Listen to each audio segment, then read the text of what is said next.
Sebelum mulai, jangan lupa tonton video ini sampai selesai ya, karena ada informasi giveaway dengan hadiah uang tunai total Rp2.500.000 untuk 2 orang.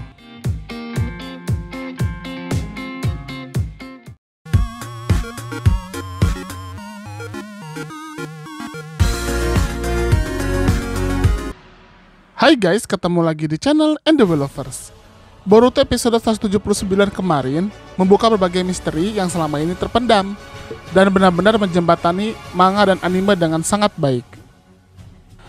Kita akhirnya bisa melihat lebih dekat bagaimana teknologi dimanfaatkan dengan sangat hebat di Kara yang membuat desa besar seperti ketinggalan zaman. Kali ini kita akan bahas. Tapi sebelum lanjut, jangan lupa untuk klik tombol subscribe bagi yang belum subscribe dan klik tombol like serta share video ini di semua sosmed teman-teman. Oke, kita akan bahas sekarang. Let's check it out. Hal pertama yang paling menarik dari episode 179 adalah bagaimana ternyata Kara bisa menciptakan portal antar dimensi. Selama ini portal antar dimensi hanya dimiliki oleh para pemilik teknik Jikukan saja, seperti Obito, para Otsutsuki, Sasuke, Minato, Tobirama, dan lain-lain. Itu pun ada yang hanya bisa berpindah ke dimensi sendiri, ada yang hanya bisa lewat saja ke dimensi lain tapi kemudian kembali ke dimensi sendiri, ada juga yang berpindah antar dimensi. Jikukan masih terbatas personal karena entah teknologinya belum mumpuni, atau memang para shinobi di 5 desa besar merasa belum perlu melakukan teleportasi antar dimensi. Tapi Kara sudah membuat terobosan luar biasa, di mana mereka menggabungkan sense dengan ninjutsu ruang dan waktu, sehingga akhirnya portal ruang dan waktu bisa dibuat. Keberadaan portal ruang dan waktu ini sebenarnya menjadi jawaban dari berbagai misteri. Portal ini jadi solusi bagi para member Kara yang memang tidak ada yang bisa teknik ruang dan waktu, kecuali Jigen dan Kawaki yang berkarma. Jadi ternyata mereka dibantu dengan portal ini untuk berpindah dimensi. Portal ini juga menjawab di mana lokasi markas Kara, karena ternyata markas utama Kara itu berada di dimensi milik Jigen atau Ishiki. Hal ini karena kalau kita lihat di sekeliling markas terlihat atmosfer, lingkungan, awan, dan lain sebagainya jauh berbeda daripada dunia biasa. Pantesan mereka tidak bisa dilacak oleh para shinobi. Di markas utama itulah para inner Kara mempersiapkan rencananya, dan semua itu demi kepentingan Ishiki Otsutsuki.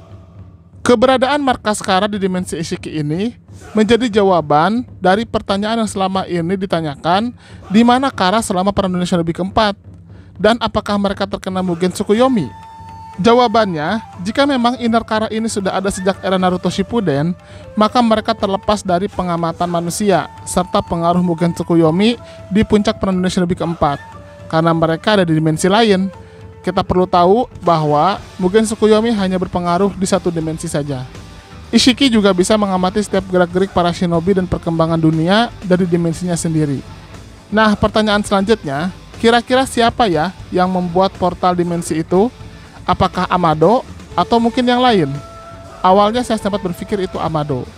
Tapi ketika melihat bagaimana Amado memang sangat hebat dalam masalah modifikasi tubuh, tapi tidak terlalu paham dengan pesawat milik Victor, saya rasa Amado tidak mengurusi modifikasi di luar modifikasi tubuh. Mungkin saja Victor lah yang membuat portal itu. Victor punya semua sumber daya yang diperlukan untuk menciptakan teknologi itu. Terlebih juga outer Kara rata-rata ada di bawah Victor. Mungkin setelah menganalisa cara kerja karma Ishiki, Victor pun membuat portal yang bisa menghubungkan dua koordinat di dua dimensi berbeda. Teori jika Victor yang membuat portal itu juga diperkuat dengan bagaimana Victor bisa menciptakan robot lalat yang sangat kecil untuk tujuannya sendiri. Tapi memang portal ini sepertinya masih terbatas, hanya bisa menggabungkan dua dimensi saja, yaitu dimensi Ishiki dengan dimensi dunia biasa. Tapi jika portal itu berbasis karma Ishiki, harusnya portal itu juga berhubungan dengan karma Boruto atau dengan karma Kawaki, sehingga dimanapun Boruto berada atau Kawaki berada, selama masih ada karma, maka mereka tetap bisa berpindah ke dimensi tempat Boruto dan Kawaki itu berada. Kemajuan Kara yang luar biasa ini jelas tidak akan bisa diungguli para desa dalam waktu dekat. Bahkan Konoha, yang saat ini bisa dikatakan yang paling gencar berinovasi, masih perlu beberapa tahun lagi untuk bisa mengimbangi Kara yang seperti saat ini. Kemajuan teknologi Kara lainnya yang patut diacungi jempol adalah bagaimana mereka, dalam hal ini Victor, bisa menciptakan robot Kugutsu dan juga pesawat yang mampu berkamuflase. Kalau untuk intrik dalam Kara saya akan buat bahasan sendiri ya nanti. Tapi karena ini bahasan khusus kemajuan teknologi, yang akan saya bahas adalah robot Kugutsu dan pesawat kamuflase. Robot Kugutsu ini seperti versi canggih dari Kugutsu atau boneka biasa yang dikendalikan oleh cakra biasanya. Sebenarnya sudah ada Kugutsu yang lebih canggih daripada Kugutsu yang ada di bumi, yaitu boneka Toneri yang ada di bulan yang merupakan milik Otsutsuki Bulan. Di sini kita bisa melihat boneka Toneri itu bisa dikendalikan dari jarak teramat sangat jauh dengan akurasi yang luar biasa sempurna. Sepertinya teknologi Otsutsuki Bulan ini diam-diam juga dipelajari Kara. Atau bahkan mungkin sebenarnya teknologi Otsutsuki Bulan ini meniru teknologi Otsutsuki yang sebenarnya di planet Otsutsuki. Entah nanti yang mana yang benar ya. Intinya mereka dipelajari oleh Kara, lalu dengan kecerdasan dan sumber daya yang dimiliki Victor, akhirnya dibuatlah robot Kugutsu yang jauh lebih kuat, lebih cerdas, dan bisa dikendalikan tanpa cakra. Para robot ini bisa menggantikan peran manusia untuk antar jemput barang dan lain sebagainya, dan tentunya bisa digunakan untuk berperang. Karena tidak diisi cakra, robot ini bisa melewati perbatasan desa Shinobi tanpa terdeteksi ninja sensori. Terakhir, bukti kemajuan Kara adalah pesawat kamuflase.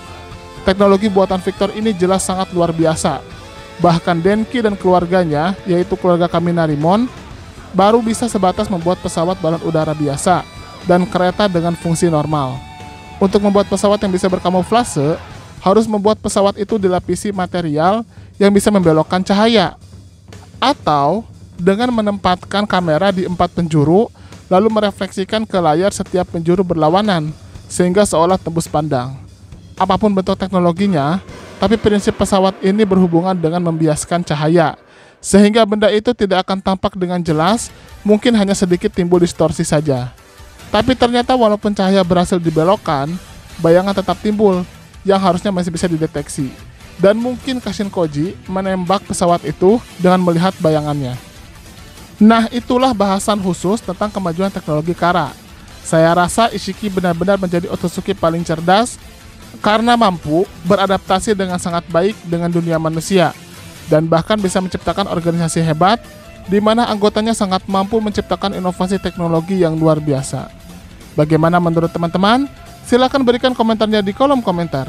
Terima kasih. Pengumuman giveaway. NDW Lovers mau ngadain giveaway dengan hadiah yang menarik, dan ada grand prize-nya loh. Hadiahnya adalah grand prize 1. Uang tunai total Rp2.500.000 untuk 2 orang pemenang, di mana masing-masing mendapatkan Rp1.250.000 yang diundi setelah channel ini mencapai 350.000 subscriber. Yang kedua, uang tunai total Rp2.000.000 untuk 2 orang pemenang, masing-masing mendapatkan Rp1.000.000 yang akan diundi setelah channel ini mencapai 300.000 subscriber. Dan 3, uang tunai total Rp1.000.000 untuk 2 orang pemenang, masing-masing mendapatkan Rp500.000 yang diundi setelah channel ini mencapai 250.000 subscriber. Selain itu, ada juga hadiah bulanan, yaitu voucher Google Play masing-masing senilai Rp50.000 untuk 2 orang pemenang yang diundi setiap minggu kedua dan minggu keempat setiap bulannya. Cara dapetinnya sangat mudah loh. Yang pertama, subscribe dan share channel NDW Lovers ke semua sosmed dan kerabat teman-teman, minimal tag ke 5 temannya. Yang kedua, teman-teman komentar pakai hashtag giveaway NDW Lovers di video mana saja yang tayang. Isi komentar sangat menentukan, jadi usahakan komentar yang berhubungan dengan topik bahasan dan bukan spam atau hanya komentar berupa hashtag plus alamat IG saja. Yang ketiga, wajib sertakan nama akun Instagram teman-teman di setiap komentar untuk menghindari penipuan pemenang. Yang sudah mendapatkan hadiah voucher Google Play tetap memiliki kesempatan untuk menang salah satu dari 3 hadiah grand prize, sehingga tidak usah khawatir tidak akan dapat hadiah grand prize. Kecuali jika sudah mendapatkan salah satu hadiah grand prize, maka tidak berhak lagi mendapatkan hadiah lainnya. Pengumuman pemenang di kolom komunitas dan Instagram resmi NDW Lovers. Udah itu aja. Bebas mau komentarnya apa saja dan mau di video mana saja, tapi semakin sering berkomentar di setiap video yang tayang dengan hashtag dan juga dengan alamat IG disertakan, maka kesempatannya akan semakin besar. Semangat ikut giveaway!